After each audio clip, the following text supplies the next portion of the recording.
এই মনির ভাইয়ের মার্কা কি আছে? এই সাতক্ষীরার শান্তির প্রতীক কি আছে? এই সেই প্রতীক সর্বদা হুজুরের।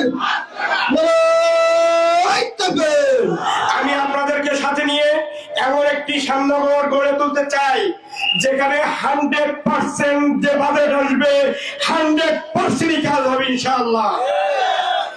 যেখানে কোনো হিন্দু মুসলমানের বিভেদ চাই না, আমাদের একটাই পরিচয় থাকবে, আমরা বাঙালি জাতি। এমন একটি শ্যামনগর করতে চাই যেখানে চাঁদাবাজ থাকবে না, লুটতরাজ চলবে না, হাইজ্যাক থাকবে না, খুন থাকবে না, ধর্ষণ থাকবে না।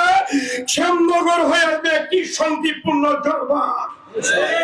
আমরা শ্যামনগরকে একটি বাণিজ্যিক নগর হিসেবে রূপ দিতে চাই, সারা বাংলাদেশের ভিতরে একটা অর্থনৈতিক মডেল জোন হিসেবে ঘোষণা করতে চাই, যেখানে এই জনপদ রূপান্তরিত হবে ক্ষুধা মুক্ত, বেকার মুক্ত এবং সমৃদ্ধশালী জনপদ রূপে ইনশাআল্লাহ। ইসলামী আন্দোলনের পাশে থাকবেন তো আপনারা? হাত পাকার সঙ্গে থাকবেন তো ইনশাআল্লাহ? বিশ্বাস জন্মাকে আগামী সংসদে দেখতে চাই তো ইনশাআল্লাহ? আমি কথা দিচ্ছি, আগামী পার্লামেন্টে ইসলামী শক্তির বিজয় হলে আপনাদের সাথে নিয়ে আপনাদের সুচিন্তা মতামতের ভিত্তিতে শ্যামনগরের যাবতীয় সমস্যা চিহ্নিত করে তা থেকে সমাধানের মাধ্যমে শ্যামনগরের উন্নয়নের ত্বরান্বিত করার জন্য আমার জীবনের শেষ রক্তবিন্দু দিয়ে হলেও আমি চেষ্টা করে যাবো ইনশাআল্লাহ। আল্লাহ তাআলা সকল ইসলামী রাষ্ট্র ক্ষমতা নেওয়ার চলমান এই আন্দোলনের অগ্রণী সৈনিক হিসেবে কবুল করুন। এতটুকু কথা দিতে পারি, হাত পাকা যদি শ্যামনগরে একবার জয়যুক্ত হয়, সংসদে যায়, হাত পাকা দ্বিতীয়বার কারো ঘরে ভোট চাইতে যাবে ইনশাআল্লাহ। আজকের এই অনুষ্ঠানে কষ্ট করে অংশগ্রহণ করার জন্য সবাইকে ধন্যবাদ জানিয়ে সামনের প্রতিটি পদক্ষেপ সতর্কতার সাথে সাহসিক ভূমিকা নিয়ে ইসলামকে রাষ্ট্র ক্ষমতায় নেওয়ার উদাত্ত আহ্বান জানিয়ে আমার কথা আমি এখানেই শেষ করছি। ইনশাআল্লাহ মাঠে ময়দানে উন্নয়নে শ্যামনগরের সার্বিক উন্নয়নে হাত পাকা দেখা হবে। আসসালামু আলাইকুম ওয়া রাহমাতুল্লাহি ওয়া বারাকাতুহু। 16 বছরে যত হাজার কোটি টাকা আমার আত্মসাৎ করেছে, 16 বছরে আমার সম্পদ থেকে যত টাকা তারা চাঁদা দিয়েছে, যত টাকা ট্যাক্স আত্মসাৎ করেছে, তারা এই 1 বছরে তার চেয়ে বেশি টাকা আত্মসাৎ করেছে। যেই জন্য আমাদের মুহতারাম আমির হযরত পিসা হুজুর চরমনাই জামাতের শ্রদ্ধাভাজন আমির প্রফেসর ডাক্তার শফিকুর রহমান সাহেব বলেছেন, আগামী সরকার গঠনে চাঁদাবাজদের সাথে কাদের সম্পর্ক থাকতে পারে না। যদি আজকের চাঁদাবাজদের পক্ষে আমরা সমর্থন করতে চাই, তাহলে আমাদের প্রায় 200 তামাল ছেলেদের রক্ত আরো বৃথা যাবে।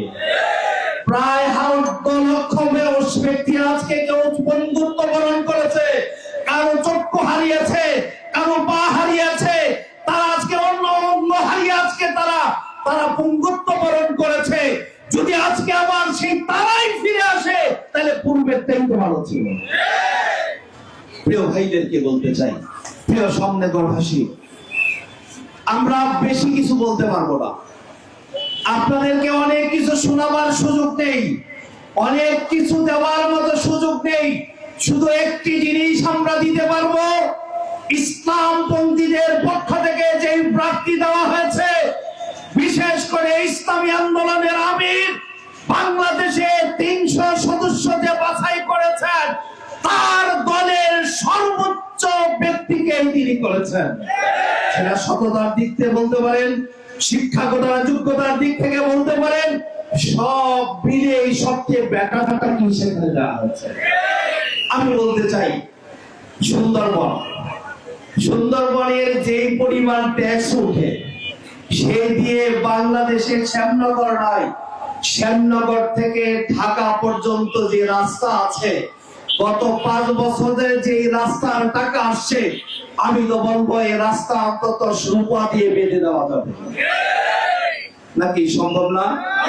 এই যে আপনারা যে আসছেন পৌরসভার ভিতরে, রাস্তাগুলো 1 বছর পরে রাস্তাগুলো থাকে না, কারণ হচ্ছে কাজ আনার আগে অধ্যাপকের কাজ দেওয়ার সময় অধ্যাপকের বাইনা পকেটে ঘুষ দেওয়ার কারণে কন্ট্রাক্টর একক চুরি করে না, যেই কারণে যে বিটুমিন দেয়, যেই পরিমাণ পাথর দেওয়ার কথা, যেই কোয়ালিটিতে ব্রিজ দেওয়ার কথা, সেই কথার 60% টাকাই তাদের পকেটে চলে যায়। 40% যেটা আছে 20% 25% কাজ করে, বাকি যেই লোকটা ইনভেস্ট করেছে তার টাকা মাত্র 15%।